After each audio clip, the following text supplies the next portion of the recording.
Clint Eastwood is one of those rare Hollywood names that everyone recognizes, even people who do not watch many movies. His famous squinted eyes, slow voice, and strong presence have created a special image in cinema history. For more than 60 years, he has worked as an actor, producer, and director, and he has built a reputation for discipline, silence, and absolute focus. Clint is not someone who shouts or throws tantrums on set. Instead, he works with a calm intensity, the kind of attitude that makes everyone around him pay attention. But behind that calm face, many insiders say Clint carried a private list, a mental list of the people who he never wanted to work with again. Some call it a blacklist, while others say it was simply Clint's personal way of remembering who treated the work with respect and who made his job harder. Clint Eastwood believes in preparation, honesty, and working fast. He hates wasted time, wasted money, and wasted effort. And because he expects the same level of focus from others, any actor or crew member who created delays, behaved with ego, or interrupted the flow of work often found themselves quietly removed from Clint's world. He didn't argue, he didn't complain, and he didn't warn them. He simply never called them again. Many people close to him have said that if you break Clint's rhythm, that's it. You are gone. And when we look back at his long career, a few names stand out as people he truly disliked working with, sometimes because of personal disagreements, sometimes because of personality clashes, and sometimes because he felt they didn't respect the work the way he did. These stories reveal a different side of Clint Eastwood, not just the tough cowboy or the hard detective from his movies, but the serious professional behind the camera who demanded discipline and efficiency from everyone around him. The first name people often talk about is Gene Seberg, his co-star in the 1969 musical Paint Your Wagon. Clint was not excited about doing a musical, because singing on camera was far outside his comfort zone, but he accepted the role and decided to give it his full effort. Gene Seberg, on the other hand, was dealing with deep emotional struggles, including immense pressure from the FBI, complicated personal issues, and a career that was constantly under public attack. These personal problems affected her performance on set, and many crew members said she was often late, distracted, or emotionally distant. Clint, who always arrived early and prepared, struggled to work with someone who did not match his professional rhythm. Simple scenes turned into long, repeated takes, and moments that should have been easy became stressful for everyone. This frustrated Clint, because he believed in staying focused and finishing scenes quickly. He felt that Seberg's behavior made an already difficult project even harder. And the tension did not stop there. After the film underperformed, Seberg publicly suggested that Clint's acting made the movie weaker. For Clint, who rarely responds to criticism, this felt like a betrayal. He never spoke badly about her in public, especially after her tragic death, but people close to him said he quietly shut down any conversation that mentioned her name. He simply did not want to revisit the experience. The second major name on Clint's no-return list is Richard Burton, one of the most famous and talented actors of his generation. Burton was charismatic, brilliant, and powerful on screen, but he also struggled with heavy drinking and emotional chaos, partly due to his difficult relationship with Elizabeth Taylor. When Burton and Eastwood worked together on Where Eagles Dare, the atmosphere on set was divided between Clint's discipline and Burton's unpredictable lifestyle. Crew members said Burton often arrived late, sometimes hungover, sometimes still intoxicated, while Clint had been there since sunrise. Clint watched silently as Burton repeated lines he had not practiced, needing multiple takes for scenes that Clint had memorized perfectly. At one point, Burton needed more than 20 takes for a monologue, something that went completely against Clint's quick, one-take style. People watching said they could see Clint's patience slipping, even though he stayed quiet on the outside. And what bothered Clint even more was Burton's attitude toward the film. Burton called it just a paycheck, which deeply offended Clint, who believes that every role should be treated with full commitment, no matter the genre. Years later, when asked about Burton, Clint simply said, "Talented guy. Wasted talent." These few words showed the disappointment he felt toward a man who had the ability to be extraordinary but often chose not to use it. The next major name linked to Clint's blacklist is Tommy Lee Jones, a powerful actor with a sharp personality. The two worked together on In the Line of Fire, and although the film became a success, their working styles clashed. Tommy Lee is known for being intense, demanding, and sometimes difficult, and Clint, who prefers quiet sets and smooth communication, found the experience stressful. Clint respected Tommy's talent but felt the energy on set was uncomfortable, and insiders say the two simply agreed, quietly and without drama, that they would never work together again. These patterns continued throughout Clint's career.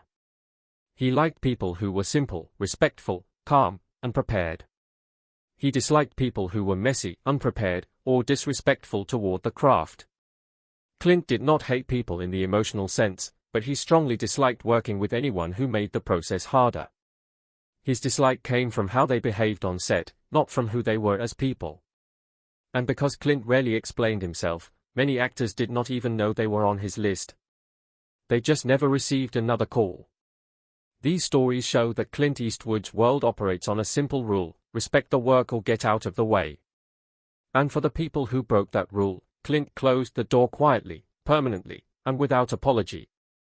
Clint Eastwood's quiet but firm approach to filmmaking shaped every set he ever worked on, and over the decades, many people learned that his calm personality did not mean he was soft or easy to take advantage of. Clint had strong principles, and he expected others to follow them without excuses. His most important rule was simple: respect everyone's time. He believed that when you walk onto a set, you must already be prepared, focused, and ready to work. If an actor arrived late, forgot lines, acted out emotionally, or brought personal drama into the workspace, Clint saw it as disrespect, not only toward him, but toward the entire crew. And in his mind, once someone broke that level of respect, it was nearly impossible for them to earn a second chance. One example of this is how Clint worked with younger actors who admired him. Many of them came to the set nervous, but Clint's calm presence often made them relax. He offered small pieces of advice, usually delivered quietly, sometimes with humor, but always with purpose.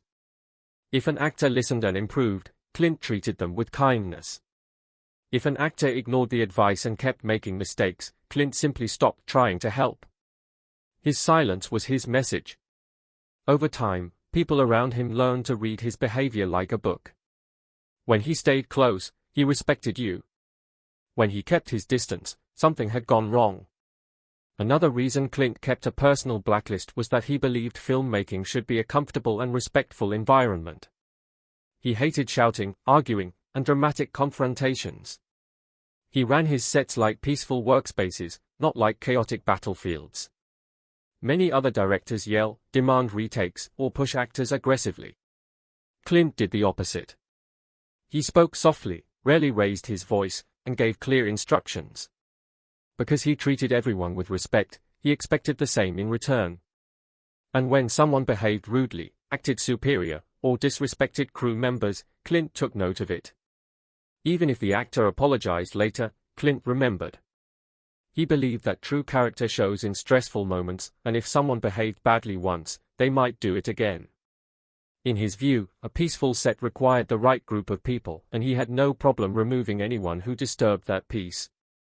One actor who experienced this was not as famous as Richard Burton or Gene Seberg, but his story shows how carefully Clint watched people.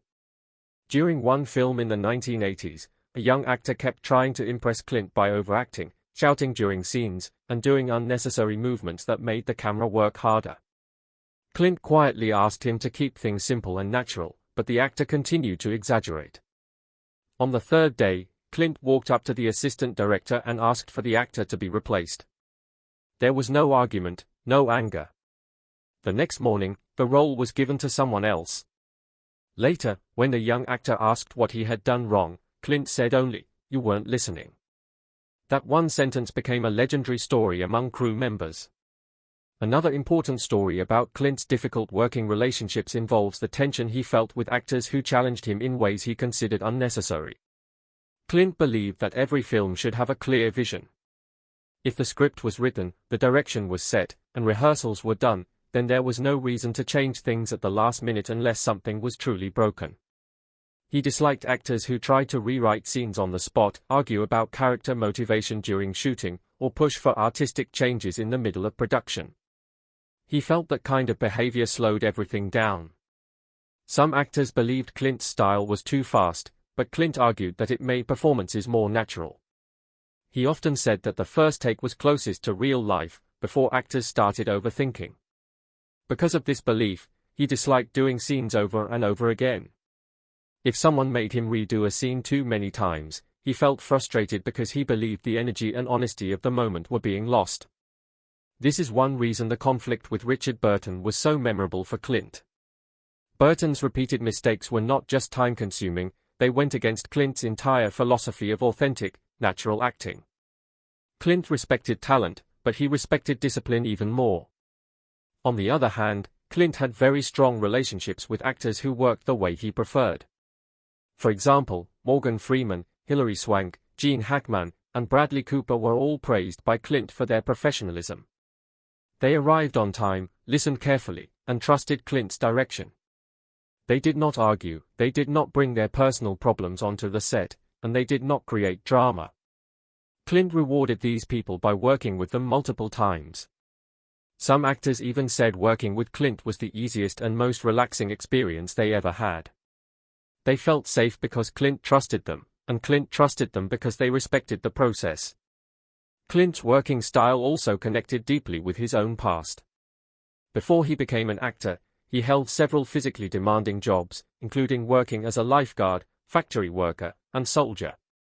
These experiences shaped his belief in discipline, responsibility, and consistency. He always believed that if you accept a job, you must do it fully and without excuses. That mindset carried over into his film career. So when he met fellow actors who drifted into laziness, alcohol, ego, or carelessness, he felt frustrated because he saw it as a lack of respect for the work. He did not look down on people, but he did look down on unprofessional behavior.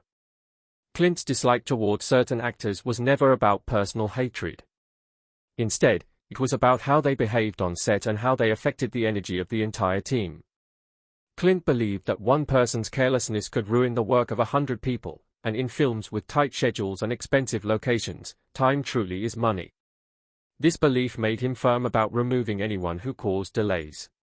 He did not embarrass them, criticize them in front of the crew, or start public fights.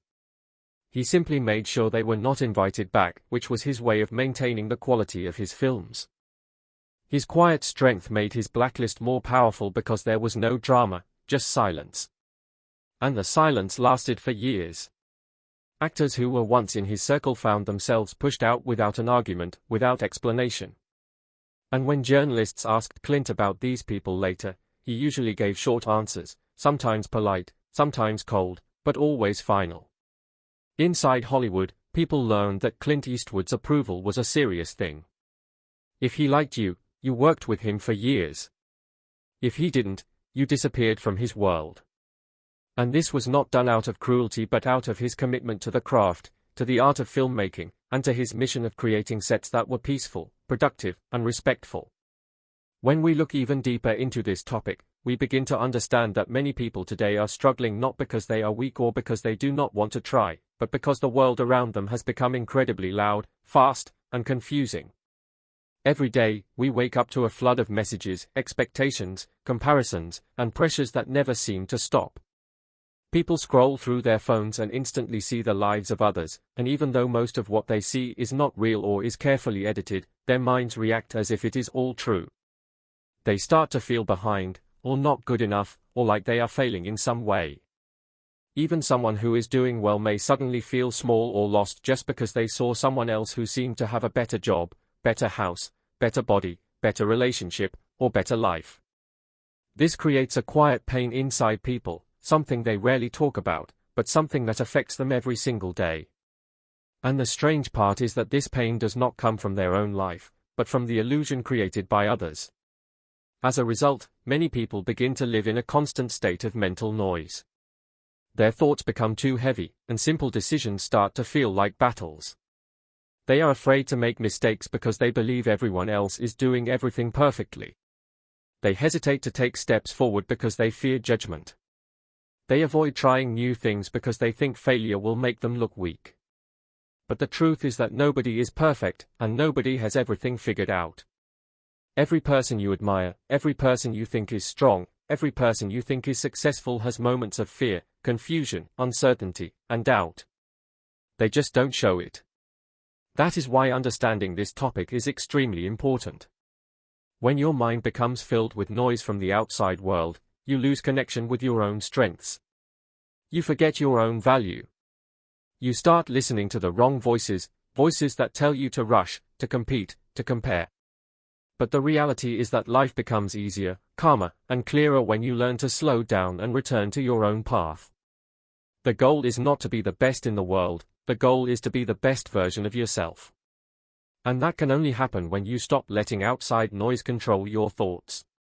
Imagine waking up one day and deciding that you will no longer allow other people's opinions to shape your mood. Imagine choosing not to compare your life to someone else's highlight reel. Imagine freeing yourself from the fear of being judged. What would your day feel like? How much lighter would your heart be? How much more energy would you have to focus on your own dreams instead of watching others chase theirs? A lot of people don't realize that mental peace is something you create through small choices. It is not something that arrives suddenly, it is something you build slowly. It starts with understanding yourself, your strengths, your weaknesses, your dreams, your limits, your story. It starts with honest reflection. When you begin to understand who you are, you stop losing yourself in the noise outside. This is why many experts say that awareness is the first step in healing and growth. When you are aware of what hurts you, you can begin to change it. When you are aware of what weakens you, you can avoid it. When you are aware of what strengthens you, you can choose more of it. But awareness only develops when you slow down, breathe, and look within. The modern world tries to keep us distracted so we never have time to think deeply about our own lives. But powerful change happens when you decide to step back and understand yourself. It is also important to understand that mistakes are not failures, they are lessons.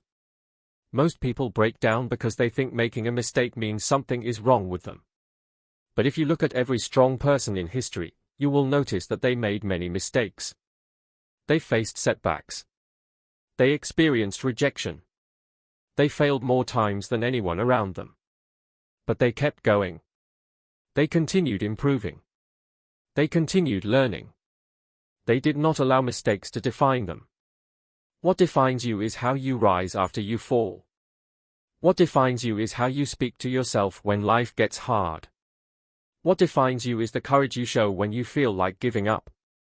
And sometimes, that courage comes from something very simple, reminding yourself that you deserve peace, that you deserve kindness, that you deserve progress at your own pace. People often forget this because they feel pressured to compete. But life is not a race. There is no finish line where someone hands you a medal for suffering. Sometimes the most powerful thing you can do is slow down and rebuild yourself quietly. Sometimes the most important thing you can do is take one small step instead of trying to jump too far. Sometimes improvement comes from resting, reflecting, and resetting your mind. Another part of this topic that must be understood clearly is how self-worth works.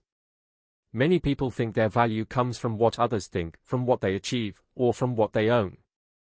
But real self-worth comes from within. It comes from knowing that you are enough even when you are not perfect. It comes from knowing that you have something unique inside you, something no one else has.